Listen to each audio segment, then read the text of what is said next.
if a core component of your female character is that they can do everything a man can do, you have a boring character.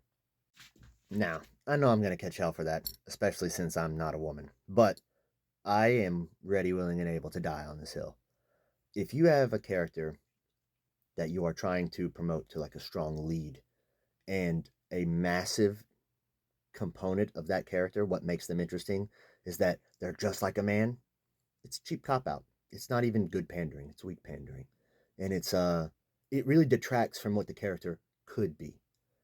No, I have I've oh, dozens and dozens of characters across all of my stories, but I have dozens of strong female characters.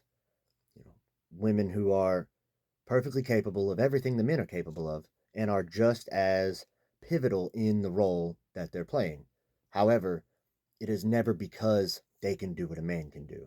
No, they're just interesting because of what they do. They're interesting because of what they can accomplish, their driving force, their goals, things like that.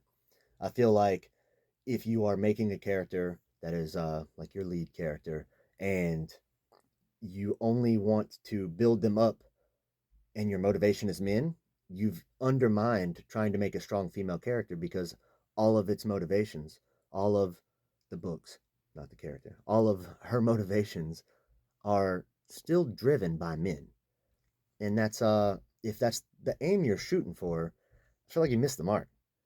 So if you ever read any of my stories, you're gonna still find some characters who are like more driven by romance, but you're gonna find that on both sides of the sexes, men and women both. Um, you'll find weak men and women in both who are not as physically capable or as mentally sturdy, but you'll also find the opposite. You'll find plenty of women hardened in fights in battle and who are perfectly strong, capable, and able to defend themselves. In fact, in the Territorial War series, one of the strongest characters in the entire series is a woman. And it is never alluded to that she is strong because she's going to do what men can do.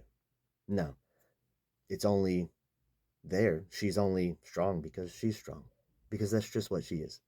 And I feel like that is should be the only way you write characters across the board, men or women. But especially if you're trying to show that the diversity that women can be just as important of a main role as men. And I agree with that.